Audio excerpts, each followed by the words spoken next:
Keluaran 11 ayat 1-10. Demikian firman Tuhan. Berfirmanlah Tuhan kepada Musa, Aku akan datang satu tulah lagi atas Fir'aun dan atas Mesir. Sesudah itu, ia akan membiarkan kamu pergi dari sini.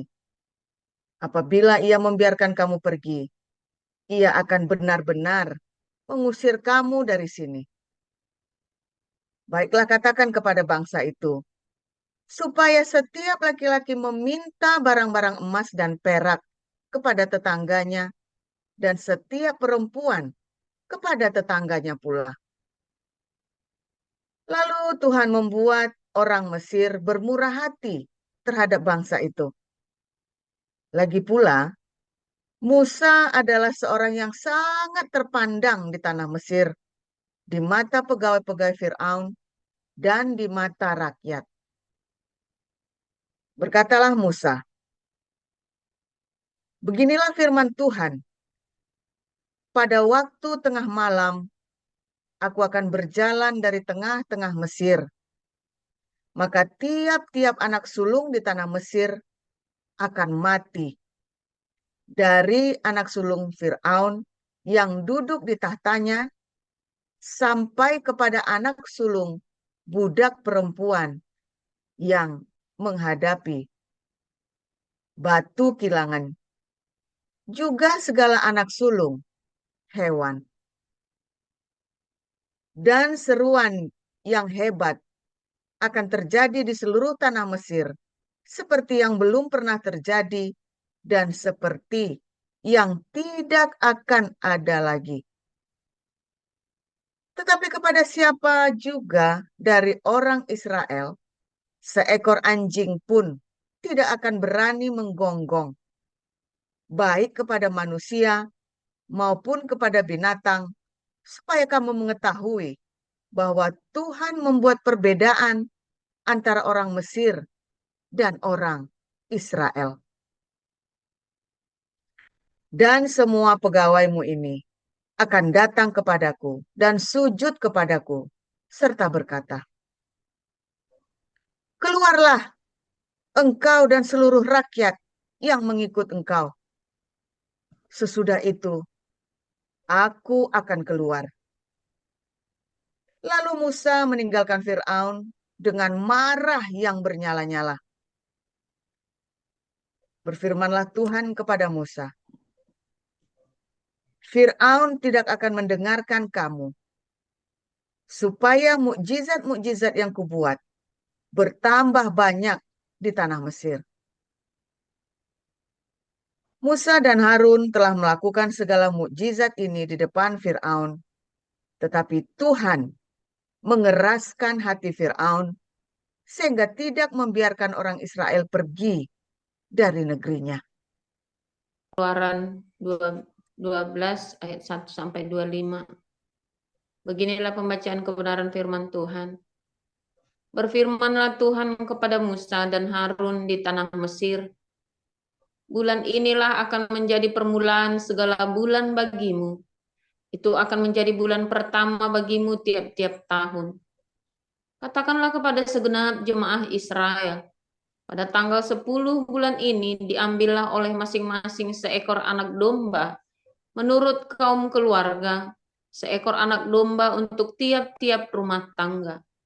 Tapi jika rumah tangga itu terlalu kecil jumlahnya untuk mengambil seekor anak domba, maka ia bersama-sama dengan tetangganya yang terdekat ke rumahnya haruslah mengambil seekor menurut jumlah jiwa. Tentang anak domba itu, kamu buatlah perkiraan menurut keperluan tiap-tiap orang. Anak dombamu itu harus jantan, tidak bercela, berumur setahun. Kamu boleh ambil domba atau kambing. Kamu harus mengurungnya sampai hari yang ke-14 bulan ini. Lalu seluruh jemaah Israel yang berkumpul harus menyembelihnya pada waktu senja. Kemudian darahnya haruslah diambil sedikit dan dibubuhkan pada kedua tiang pintu dan pada ambang atas, pada rumah-rumah di mana orang memakannya. Dagingnya harus dimakan mereka pada malam itu juga. Yang dipanggang mereka harus makan dengan roti yang tidak beragi beserta sayur pahit. Janganlah kamu makannya mentah atau direbus dalam air. Hanya dipanggang di api, lengkap dengan kepalanya dan betisnya dan isi perutnya. Janganlah kamu tinggalkan apa-apa dari daging itu sampai pagi. Apa yang tinggal sampai pagi harus kamu bakarlah habis dengan api. Dan beginilah kamu memakannya. Pinggangmu berikat, kasut pada kakimu dan tongkat di tanganmu. Buru-burulah kamu memakannya. Itulah Paskah bagi Tuhan. Sebab pada malam ini aku akan menjalani tanah Mesir, dan semua anak sulung dari anak manusia sampai anak binatang akan kubunuh, dan kepada semua Allah di Mesir akan kujatuhkan hukuman. Akulah Tuhan.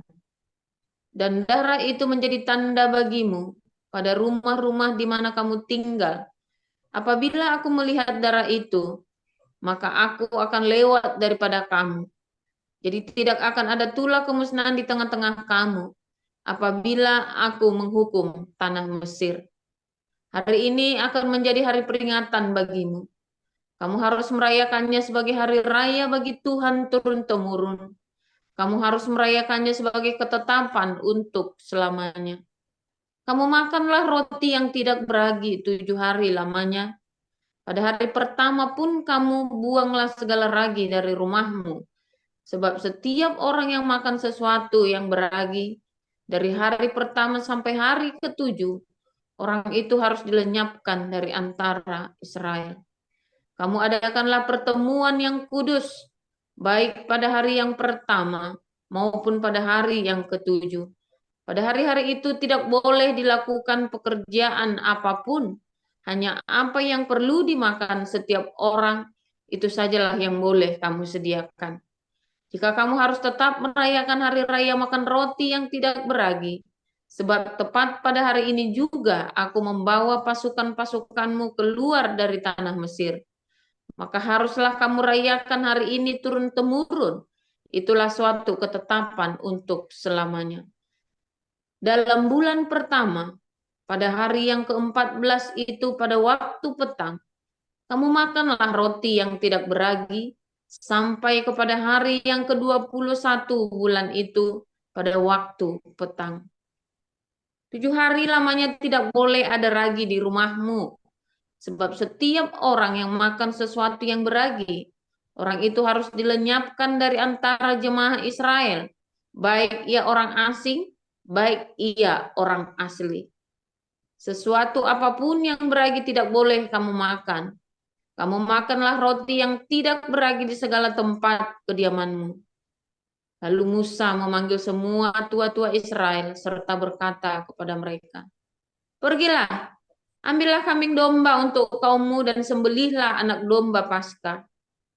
Kemudian kamu harus mengambil seikat hisop dan mencelupkannya dalam darah yang ada dalam sebuah pasu, dan darah itu kamu harus sapukan pada ambang atas dan pada kedua tiang pintu. Seorang pun dari kamu tidak boleh keluar pintu rumahnya sampai pagi. Dan Tuhan akan menjalani Mesir untuk menulahinya.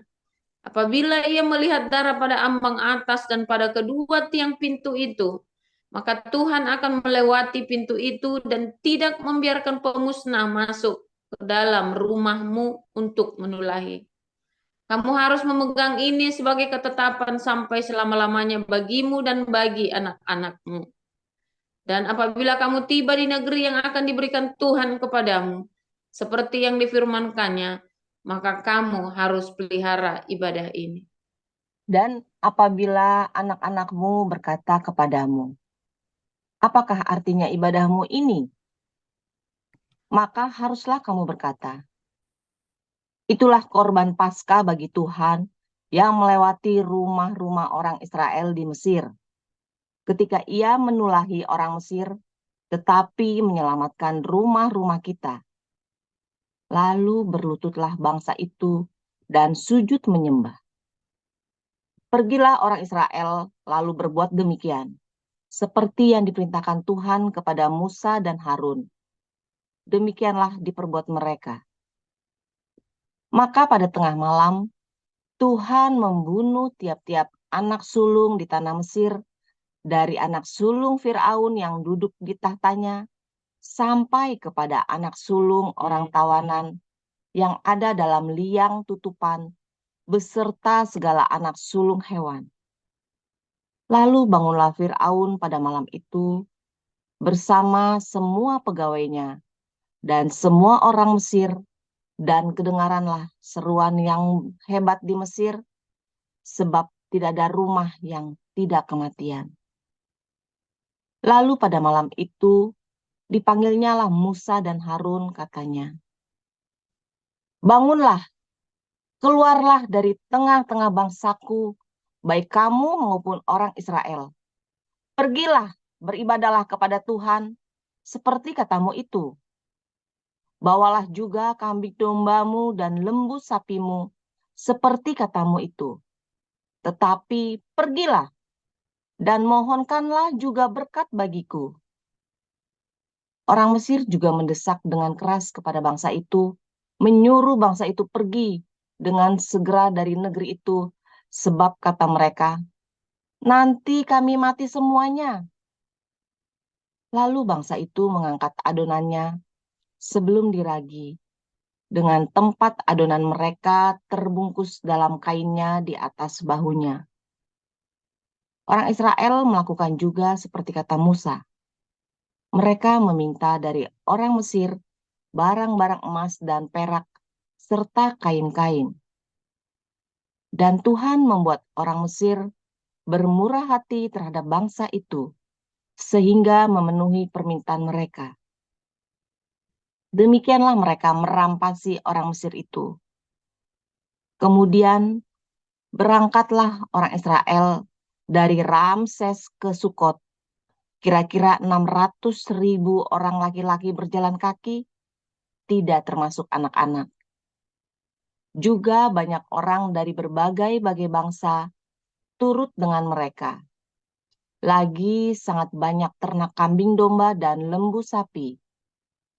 Adonan yang dibawa mereka dari Mesir dibakarlah menjadi roti bundar yang tidak beragi, karena mereka diusir dari Mesir dan tidak dapat berlambat-lambat. Dan mereka tidak pula menyediakan bekal baginya.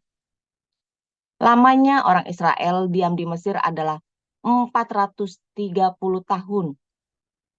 Sesudah lewat 430 tahun, tepat pada hari itu juga, keluarlah segala pasukan Tuhan dari tanah Mesir.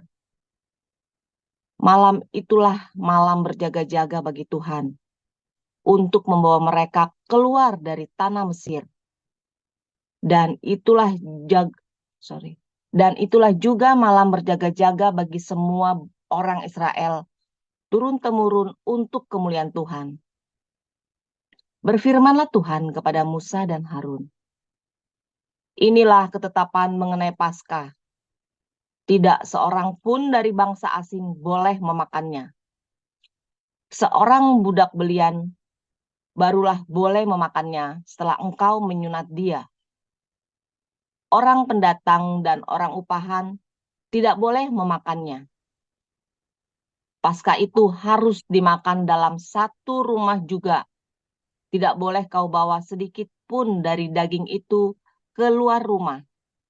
Satu tulang pun tidak boleh kamu patahkan. Segenap jemaah Israel haruslah merayakannya. Tetapi apabila seorang asing telah menetap padamu dan mau merayakan Paskah bagi Tuhan, maka setiap laki-laki bersama-sama dengan dia wajiblah disunat. Barulah ia boleh mendekat untuk merayakannya. Ia akan dianggap sebagai orang asli, tetapi tidak seorang pun yang tidak bersunat boleh memakannya. Satu hukum saja akan berlaku untuk orang asli dan untuk orang asing yang menetap di tengah-tengah kamu. Seluruh orang Israel berbuat demikian, seperti yang diperintahkan Tuhan kepada Musa dan Harun. kepada Musa dan Harun. Demikianlah diperbuat mereka. Dan tepat pada hari itu juga Tuhan membawa orang Israel keluar dari tanah Mesir menurut pasukan mereka. Filipi 4 ayat 1 sampai selesai. Karena itu, saudara-saudara yang kukasihi dan yang kurindukan, sukacitaku dan mahkotaku, berdirilah juga dengan teguh dalam Tuhan. Hai saudara-saudaraku yang kekasih,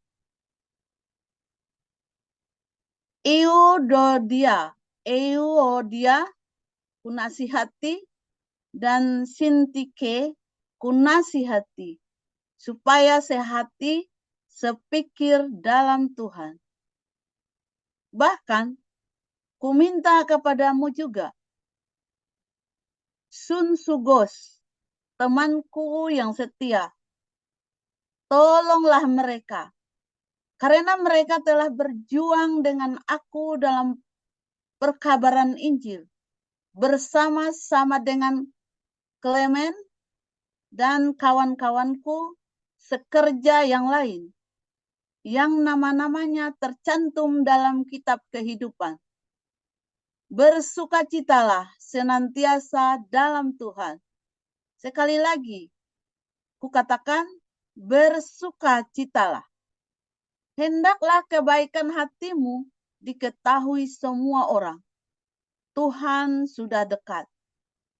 Janganlah hendaknya kamu khawatir tentang apapun juga, tetapi nyatakanlah dalam segala hal keinginanmu kepada Allah dalam doa dan permohonan dengan ucapan syukur.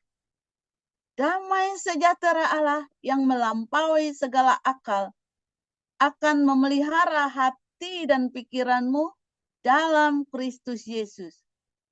Jadi akhirnya, saudara-saudara, semua yang benar, semua yang mulia, semua yang adil, semua yang suci, semua yang manis, semua yang sedap didengar, semua yang disebut kebajikan dan patut dipuji. Pikirkanlah semuanya itu. Dan apa yang telah kamu pelajari, dan apa yang telah kamu terima, dan apa yang telah kamu dengar, dan apa yang telah kamu lihat padaku, lakukanlah itu. Maka Allah sumber damai sejahtera akan menyertai kamu.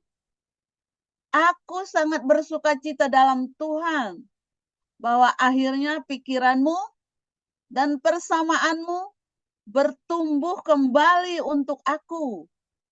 Memang selalu ada perhatianmu, tetapi tidak ada kesempatan bagimu. Kukatakan ini bukanlah karena kekurangan, sebab aku telah belajar mencukupkan diri dalam segala keadaan. Aku tahu apa itu kekurangan, dan aku tahu apa itu kelimpahan. Dalam segala hal dan dalam segala perkara, tidak ada sesuatu yang merupakan rahasia bagiku, baik dalam hal kenyang maupun dalam hal kelaparan, baik dalam hal kelimpahan maupun dalam hal kekurangan. Segala perkara dapat kutanggung di dalam Dia yang memberikan kekuatan kepadaku. Namun, baik juga perbuatanmu, bahwa kamu telah mengambil bagian dalam kesusahanku. Kamu sendiri tahu juga, hai orang-orang Filipi, pada waktu aku baru mulai mengabarkan Injil, ketika aku berangkat dari Makedonia, tidak ada satu jemaat pun yang mengadakan perhitungan hutang dan piutang dengan aku selain daripada kamu. Karena di Tesalonika pun kamu telah 1-2 kali mengirimkan bantuan kepadaku. Tetapi yang kuutamakan bukanlah pemberian itu, melainkan buahnya yang makin memperbesar keuntunganmu. Kini aku telah menerima semua yang perlu daripadamu. Malahan lebih daripada itu, aku berkelimpahan. Karena aku telah menerima kirimanmu dari Epaphroditus, suatu persembahan yang harum, suatu korban yang disukai dan yang berkenan kepada Allah. Allahku akan memenuhi segala keperluanmu menurut kekayaan dan kemuliaannya dalam Kristus Yesus. Dimuliakanlah Allah dan Bapa kita selama-lamanya. Amin. Sampaikanlah salamku kepada tiap-tiap orang kudus dalam Kristus Yesus. Salam kepadamu dari saudara-saudara yang bersama-sama dengan aku. Salam kepadamu dari segala orang kudus, khususnya dari mereka yang di istana Kaisar. Kasih karunia Tuhan Yesus Kristus menyertai rohmu.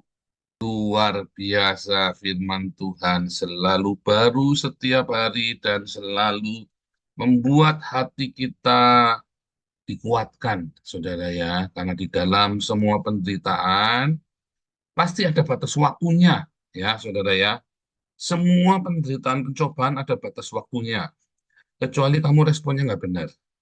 Kalau responnya kamu benar, ya penderitaan, pencobaan itu ada batas waktunya. Percaya saya, ya selalu ada batas waktunya. 400 tahun, ya orang Israel tinggal di Mesir. Pencobaan itu 4, angka 4 ya saudara ya. Selalu ada batasnya, ya saudara ya. Apakah orang Israel diperbudak selama 400 tahun? Ya tidak, nggak persis 400 tahun. Mungkin ya di zamannya, kira-kira di zamannya 100 tahun terakhir ya, setidaknya 40 sampai antara 40 sampai 100 tahun terakhir jadi diperbudak ya saudara ya. Tapi sebelumnya tidak, mereka hidup dalam luar biasa diberkati. Makanya mereka berkembang biak dengan cepat sekali. Dan waktu Mesir itu diserang oleh orang Het dan Mesopotamia, ya orang Israel sedang di sana. Makanya orang Mesir itu takut. Ya, khawatir nanti suatu ketika orang Israel berpihak pada musuh. Lalu diperbudaklah orang Mesir, orang Israel ini dibikin jadi budak supaya ditindas ya. Gitu ya. Jadi mereka berdampingan tuh bisa sebagai bangsa yang besar. Bayangin 2 juta orang saudara ya. 2 juta orang yang ada di Mesir, mengerikan itu sudah zaman itu 2 juta banyak. Nah, saudara, jadi penderitaan itu ada batasnya asal kamu responnya benar. Responnya bagaimana? Sampai kamu berseru-seru kepada Tuhan dan kamu merendahkan dirimu, saudara ya.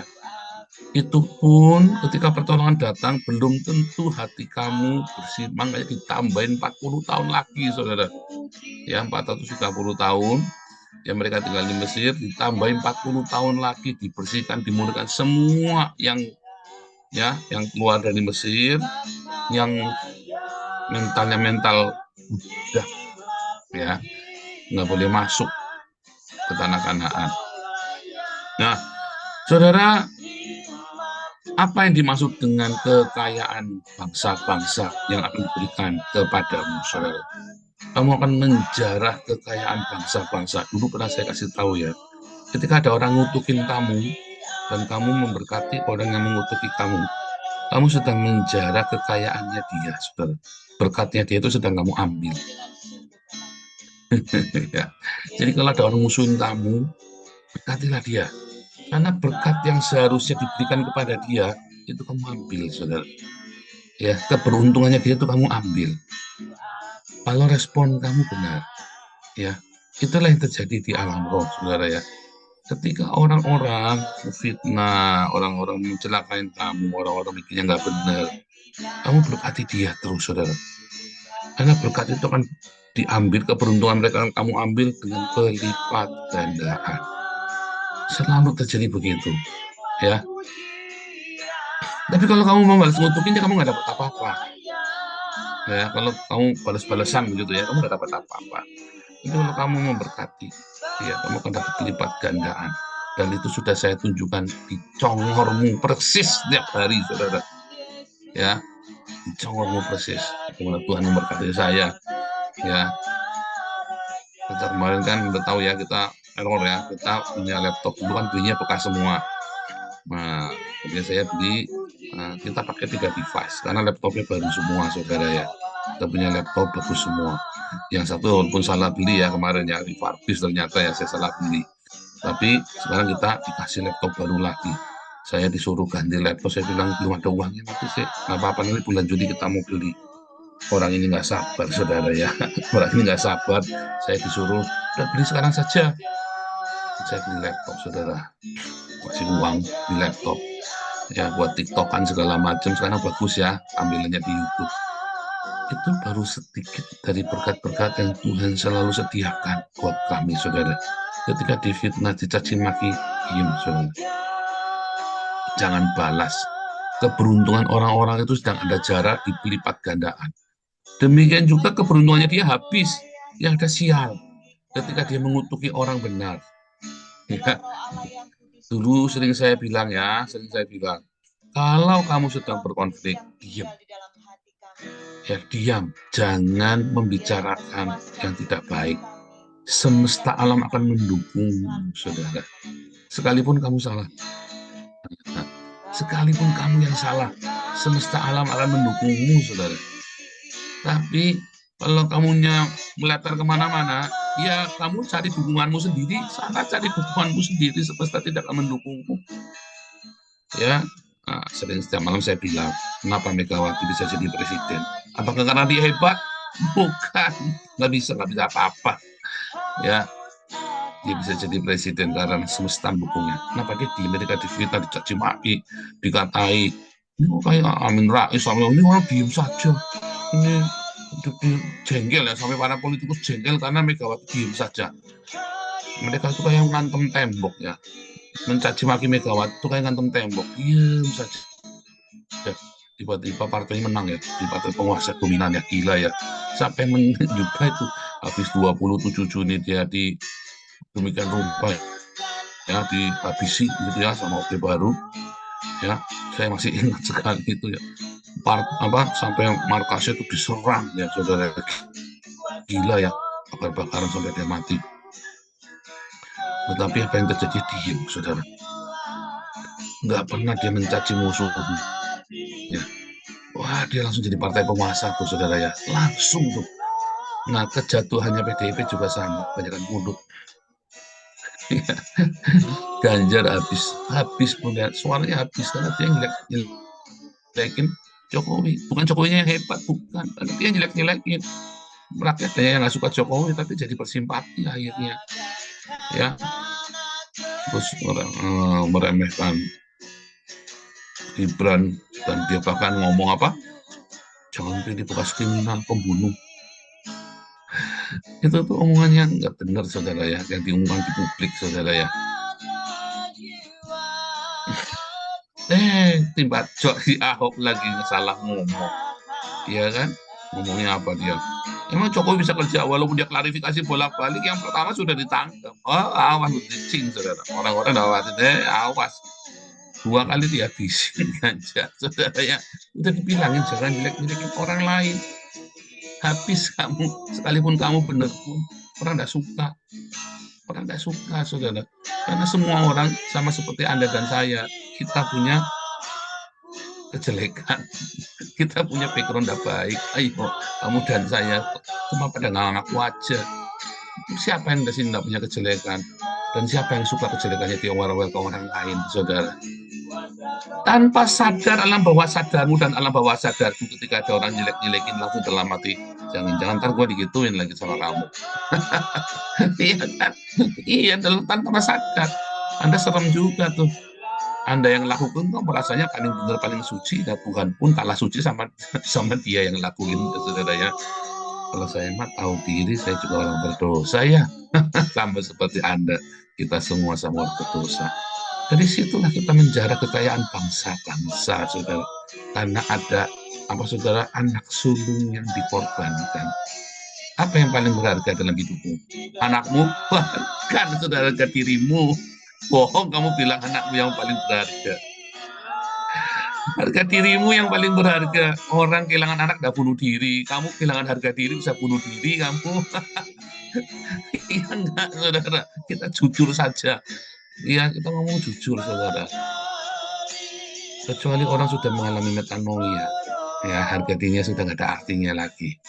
Tetapi sebagian besar dari kita pada umumnya bohong kalau dia bilang anak adalah yang paling berharga. Harga dirinya dia yang paling berharga, saudara. Lawang dia bilang sayang anak, tapi dia bunuh diri, ninggalin anak kok. Ayo kita ngomongnya jujur, saudara, karena banyak dari kita nggak jujur dengan diri sendiri. Ya, apa yang dimaksud dengan anak sulung, saudara? Harga dirimu, saudara. Ya, kemilikanmu, posesifmu, kamumu, ya kan? Harga diriku, uangku, milikanku, egoku, aku, saudara. Itu yang harus dikorbankan dalam disembelih dulu. Itulah korban domba Paskah, ya. Hati yang disembelih, saudara, harga dirimu, ya, kesombongan kita yang disembelih. Ya, belajar kita korbankan. Ya, belajar, saudara. Saya sejak 2014 saya belajar. Sudah harga diriku habis, nggak apa-apa. 2010 saya masih mengulur kepala. Mampus aku. Nama baikku rusak. 2014 saya sudah bilang, nggak apa-apa Tuhan. Saya memang orang berdosa. Begini lebih baik rasanya daripada saya merasa paling benar. Dah begini saja benar sudah baik, Tuhan. Tuhan bela saya, Tuhan sayang saya. Bukan karena saya orang baik, tapi karena saya orang berdosa. Dan ketika itu saya tiap hari diajar untuk melepaskan harga diri, kesombongan, keangkuhan, pride, vanity, ya. Tohu wabohu vekoset alpanetefum. Di dalam vanity, di dalam pride yourself, dalam kesombonganmu, disitulah hidupmu sia-sia dan kamu mulai masuk di dalam kegelapan, dan akhirnya kamu masuk dunia orang mati. Gelap gulita hidupmu, saudara. Iya kan? Nah, jual dulu. Salibkan dulu harga dirimu. Bukan jual diri, bukan. Ya, tapi salibkan harga dirimu. Sembelih seperti Yesus, saudara. Jadikan korban Paskah. Jadikan korban Paskah. Nanti ada penebusan buat hidupmu. Siapa di sini yang harga dirinya masih dicicil? Ya, korbankan. Nanti kamu akan menjara kekayaan bangsa-bangsa. Ya, dalam konflik kamu sudah nggak cerita harga diri, prinsip dan apa segala macam, lepaskan. Kalau kamu sungguh-sungguh milik Kristus, kamu sudah tidak urusan. Korbankan, saudara. Kamu nanti diangkat tinggi-tinggi sama Tuhan. Semua orang akan bermurah hati kepadamu. Semua. Bahkan siapa rendah hati, dia akan apa, saudara? Memiliki bumi. Ya kan? Orang yang rendah hati, ya, orang yang lemah lembut, rendah hati, udah ngotot-ngototan dengan harga dirinya. Tengkar, saudara, ya, demi harga diri, demi egonya, duit seribu bisa bacok-bacokan, ya, donasi yayasan bisa bacok-bacokan. Ya, saudara, ya, simple sekali. Korban Paskah adalah harga dirimu. Itulah korban domba Paskah, anak sulung, saudara, harga dirimu. Salibkan, sembelih. Ya, kamu akan menjara kekayaan bangsa-bangsa. Maka kamu udah tidak perlu mikir apa itu yang namanya kekurangan. Udah nggak ada dalam kamusmu lagi apa itu kekurangan, saudara. Sebab setiap hari kamu akan menjara kekayaan bangsa-bangsa. Dimulai dari harga dirimu yang disalib. Dikit lagi kerja, senggol dikit minta keluar. Aduh, kerja kamu duitnya belum ada, belum mapan, belum apa, kesenggol dikit minta keluar, senggol dikit minta keluar. Kapan kamu mau kerja benar, saudara? Dikit-dikit tersinggungan, ya. Aduh, saudara, luar biasa ya. Rahasia firman Tuhan, kamu pengen karirmu lancar, berkatmu bagus, harga dirimu turun. Jadi penjilat, oh bukan, saudara, bukan penjilat. Penjilat itu kamu nanti akan tetap orang lain, saudara, ya. Kamu akan menjilat di atas, di bawah diinjak. Tapi kalau harga diri bisa lipat, mau di atas mau di bawah, kamu tetap rendah. Wah, siap dong, aku coba, oh siapa bilang saudara itu pemikiranmu, saudara kamu tidak tahu rahasia dunia roh, saudara kamu tidak tahu rahasia dunia semesta. Sudah dikasih tahu, siapa yang rendah hati memiliki haaretz, memiliki bumi, alam jasmania itu, saudara. Kamu ingin berkati hidupmu, rendah hatilah. Mengapa pengusaha itu bisa kaya raya? Karena dia rendah hati, saudara. Ya, kelihatannya dia sombong. Kamu yang bilang sombong. Coba kamu dekat sama dia, hidupnya tiap hari. Kalau orang kayanya nanggung-nanggung hasil warisan apa ya sombong, saudara. Kalau dia dari bawah, dari nol, ya Anda lihat, ada kesombongan dia yang lain. Tetapi ada prinsip-prinsip rendah hati yang dia punya, saudara. Yang paling penting, orang kaya itu biasanya nggak tersinggungan. Yang orang kaya benar dari bawah ya, saudara ya, biasanya nggak tersinggungan. Nah, kalau orang yang jatuh bangun karirnya, ya biasanya karena dia tersinggungan. Ya kan? Tahu kenapa? Hati kerendahan hati. Tapi kalau dia selalu rendah hati, dalam segala hal dia rendah hati, disitulah berkat-berkat yang sesungguhnya itu ada buat kamu. Berbahagialah orang yang rendah hatinya, karena dia akan memiliki. Dan itu sumber hati.